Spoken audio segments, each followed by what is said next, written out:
Again, my name is Jules Muncal, and I'm from the Small and Medium Enterprise Loans of Security Bank. I'd like to thank the organizers of Phil SME Expo for having us today and tomorrow for the second time. But before I proceed with my presentation, I'd like to draw everyone's attention to this quick video. For an SME, Security Bank did not just me with my business. It gave me more than that. My name is Luisa Navarez. I'm the owner of Flowers by L Flower Shop. Flowers by L is a 30-year-old flower shop business that I've converted into a corporate giveaway company. I have been a client of Security Bank since 2020. I started lending this business in 2019. However, when the owner of the property told me that he's selling this business, I was alarmed because what would happen to my business? That's when I decided, what if I'll try to look for financing ways to purchase this property? Initially, I was worried that I might not get approved. So when I went to Security Bank, told my account officer about my desire to purchase this property, she accommodated me with such delight. The documents were complete, the process was very smooth. And the good thing is, before Christmas, we already got the final approval to purchase this property. It was really because we are telling us that our business will continue, that our business will grow with the support of Security Bank. So when we got approved ever since then, our commitment to continue to grow the business became bigger than ours. When we finally got this property, we feel like this is going to be a business that I can actually pass on to my children. That's the kind of commitment that we have now. Because the property where our business is located is now ours. For a big company like Security Bank, to trust a small business like me, it's like to say, we believe in you, we trust in you, we're rooting for you. What you want to do as an SME is you want to be big, you want to prove to them that their trust in you is worth it. So all the more you want to become successful in your business. That for me is beyond any monetary help any bank can ever do. I want to be realistic. I tried several financing options, but the sad truth is I was only approved 57% with other financing companies. But with Security Bank, ang taas na ng appraised value, ang taas pa ng percentage because they gave me 80% approval based on appraised value.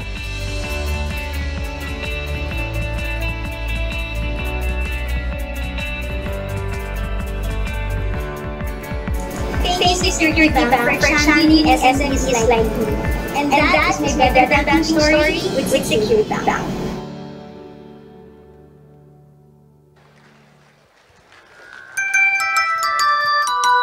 So, thank you for watching that. Actually, before I went up here, I was starstruck because we had a pleasure of being joined by the person you saw in the video, Miss Luisa, who's here. She's our client.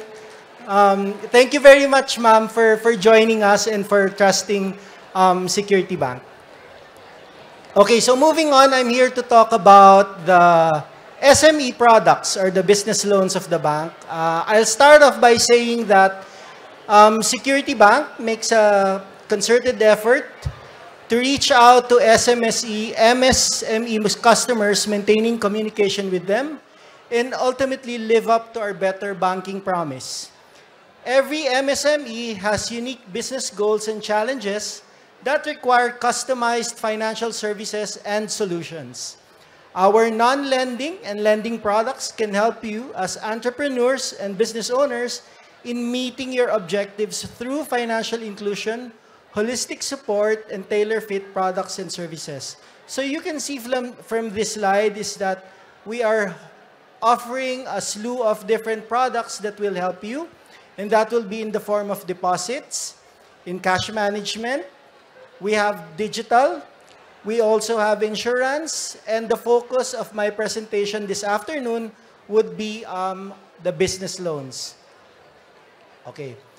So moving on, the first product that I would like to highlight, and this is the product that was mentioned by Ms. Luisa a while ago, is called our business mortgage loan.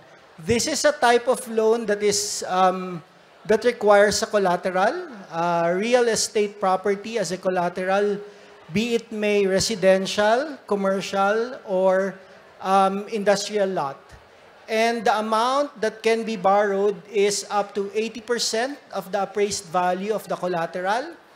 And the maximum loan amount is 50 million.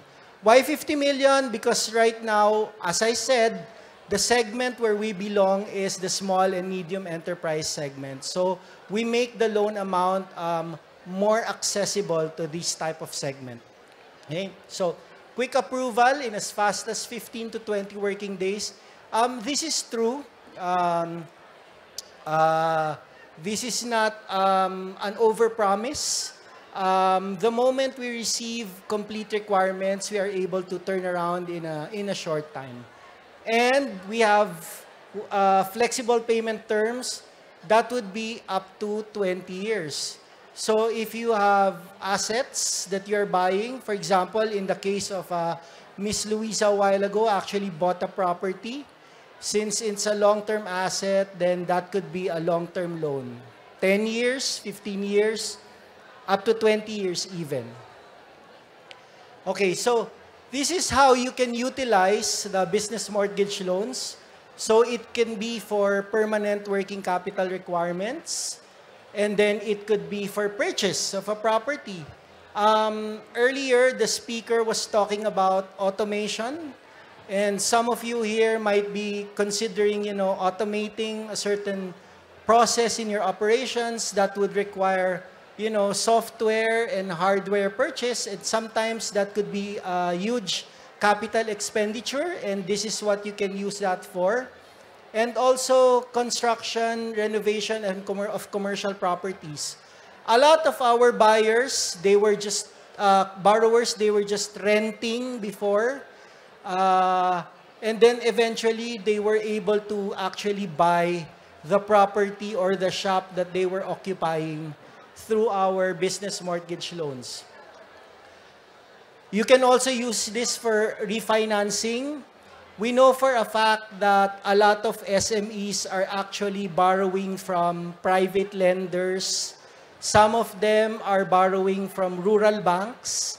And we know that the rates can be high, but they can be transferred to us using the same collateral, and there will be savings when it comes to interest rates.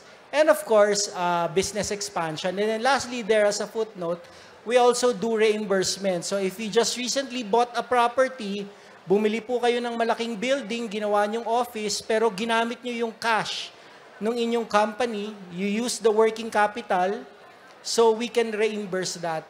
And so that the proceeds of the loan can flow back into your cash flows and you can use it for your business operations. All right? So, these are the acceptable collaterals: residential, commercial, mixed property, and then soon, we will also have a back-to-back loan where your deposit with Security Bank can be used as a collateral. Okay? So, the 80% is the maximum based on the value of the property or on the appraisal. Siyempre po, we also conduct credit evaluation. We also consider the paying capacity. We ask for financial documents and see whether or not you can, your cash flows can manage the amortization, let's say for a 20 million loan or a 30 million loan.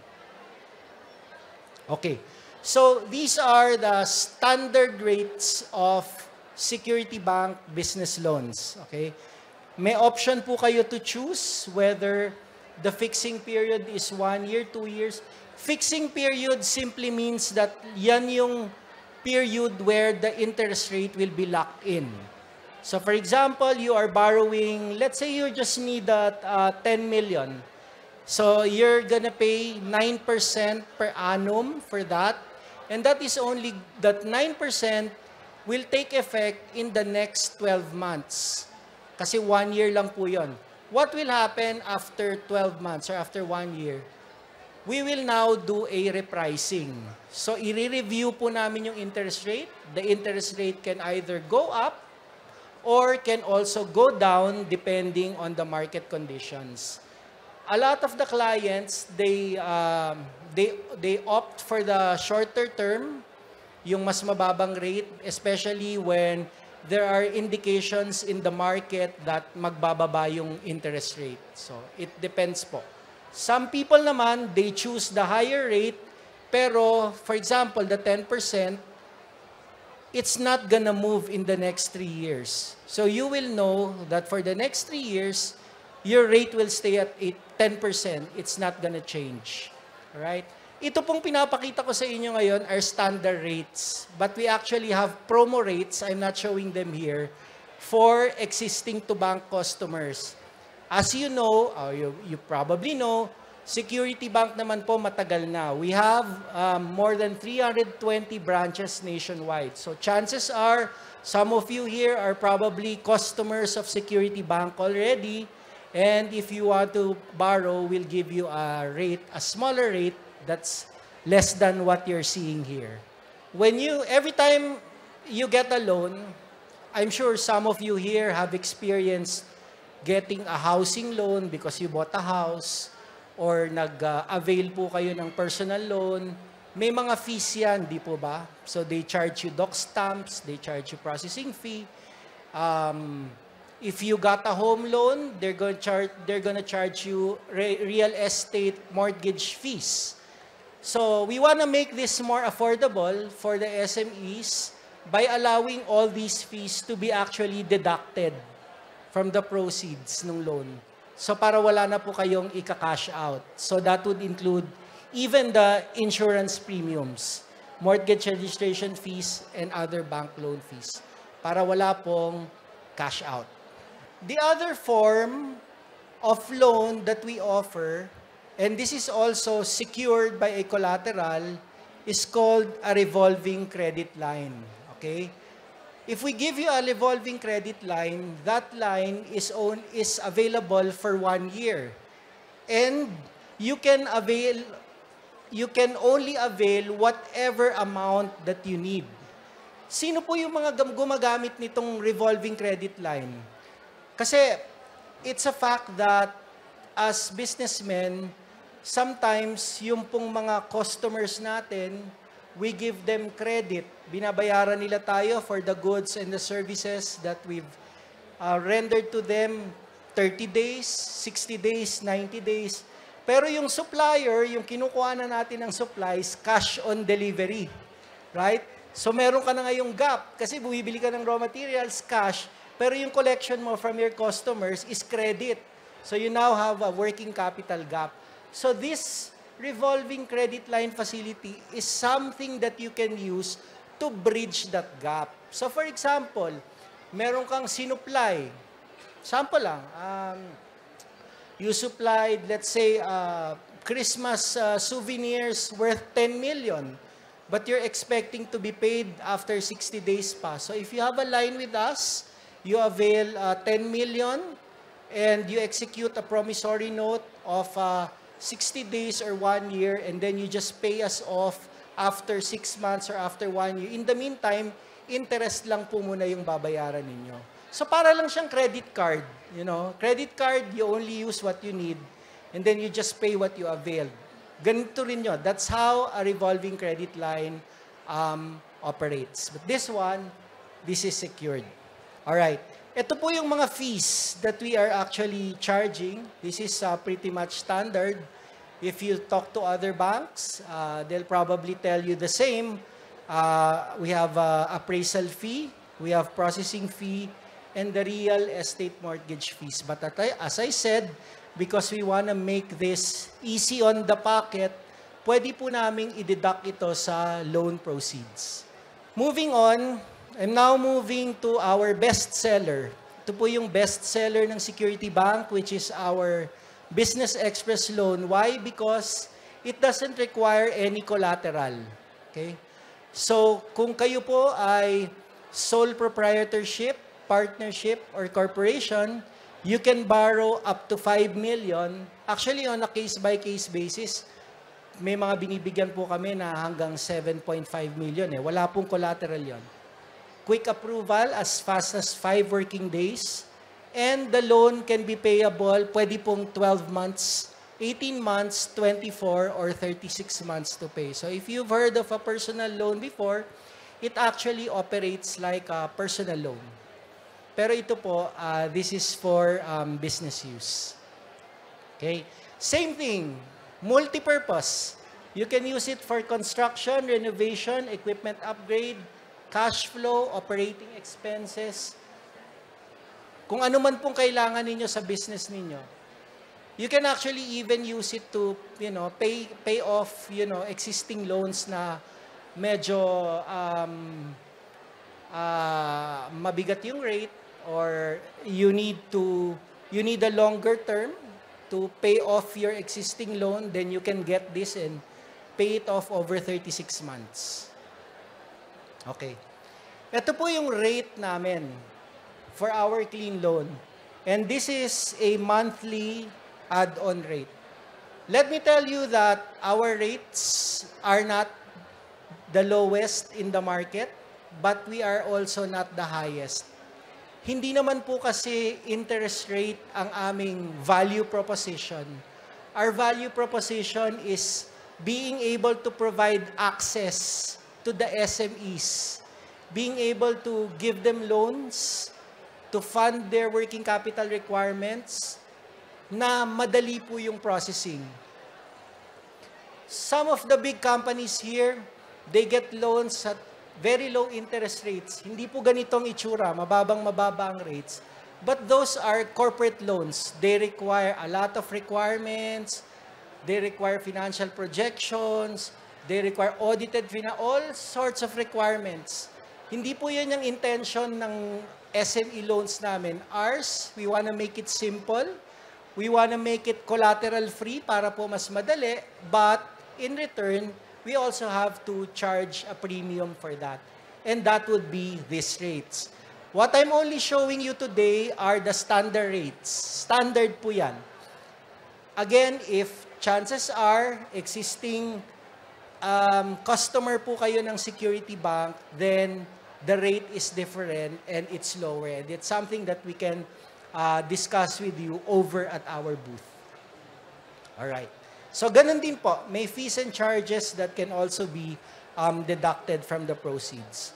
Let's now go to deposits. So, for borrowers who availed of a business loan with us, we require them to open a deposit account with any preferred security bank branch, or the branch that's closest to the business location. So, Business Plus account is basically a deposit account. It provides a passbook, a checkbook. It comes with a MasterCard debit card. And then it can issue up to 5 Business Plus debit cards. So pwedeng itong account na to, you can give access to 5 of your employees. You give them debit cards, okay? And then waived minimum balance for the first 3 months. So ano po yung requirement? The opening balance is only 5,000 pesos. The maintaining is only 25,000.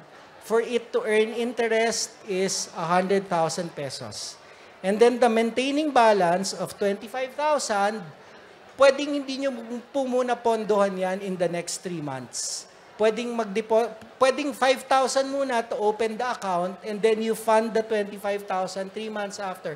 Why do we allow that? Kasi nga, we want as much as possible for the SMEs to have, money to fund their expansion, di ba? So, hence, we're giving all these flexibilities.